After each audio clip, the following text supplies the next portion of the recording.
Now, Advtech was listed on the JSE in 1987 and is a diversified education, training and placement group. It operates some of South Africa's best-known private schools and tertiary college brands.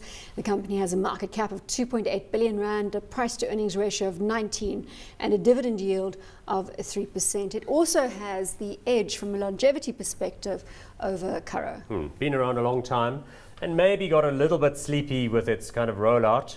And it has stepped on the gas a little bit now in recent years because, Trinity College are their schools, Crawford College are their schools, things like Vega and Rosebank College and Varsity College, so very much in that, tertiary field where people can't necessarily get into Wits or UCT, but they can go and do a BCom and join the economy productively. Advertising, all these industries depend on so graduates. It's captured itself a nice niche. Good niche, and good strong profits. I guess the question is, why do they appear to be sort of drifting a little bit at around 6 Rand a share, whereas Curro is sort of flying high every couple of years after listing, and it's got the much larger market cap. Comes down to investor relations, doesn't it? I guess so. And talking up the story, doesn't it, Chris? Not just that, Bronwyn. I think there are a couple of aspects to this. We sometimes forget there's another element to this, and that's the recruitment business. And that's not going nearly as well, from what I can see, as the educational side. Well, how could it if we've got a 25% or more lack of employment in the country? Precisely, and yet if you look at companies like AdCorp, they're doing significantly better. I think because they've got, they're a much bigger organisation altogether. They're huge compared to Advtech. So I sometimes get the impression that the recruitment side is distracting them from what I would regard as being the real business of this here. And as Paul said, they've got quality companies. I mean, Crawford, for example, is really it's one of the best educational companies in the country.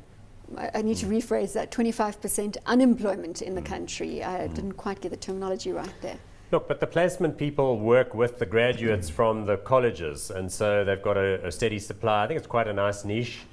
I don't know, it's also, remember, schools are capital intensive, to build a facility that can, on a 10-month-a-year basis have flocks of students coming and going is not exactly... But they've got all this infrastructure.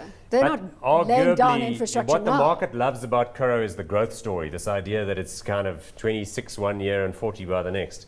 Whereas Advtech's been around a long time and been through a couple of downturns and upturns and has sort of sweated bullets getting to the scale that it is now.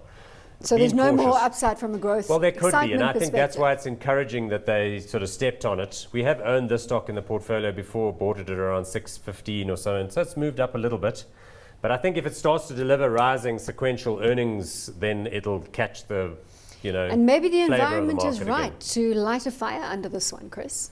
I agree with you. As I say, quality company, been around a long time, has got a great track record.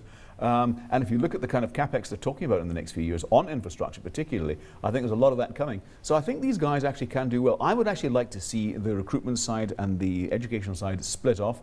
I hear what Paul says, there's a degree of symbiosis there, but to be honest, I don't think it's been working to their favour for the past few years. Hot or not on Advtech? Unfortunately not, at this point in time. Hot or not? No, I'm happy to give Frank Thompson and the team the thumbs up.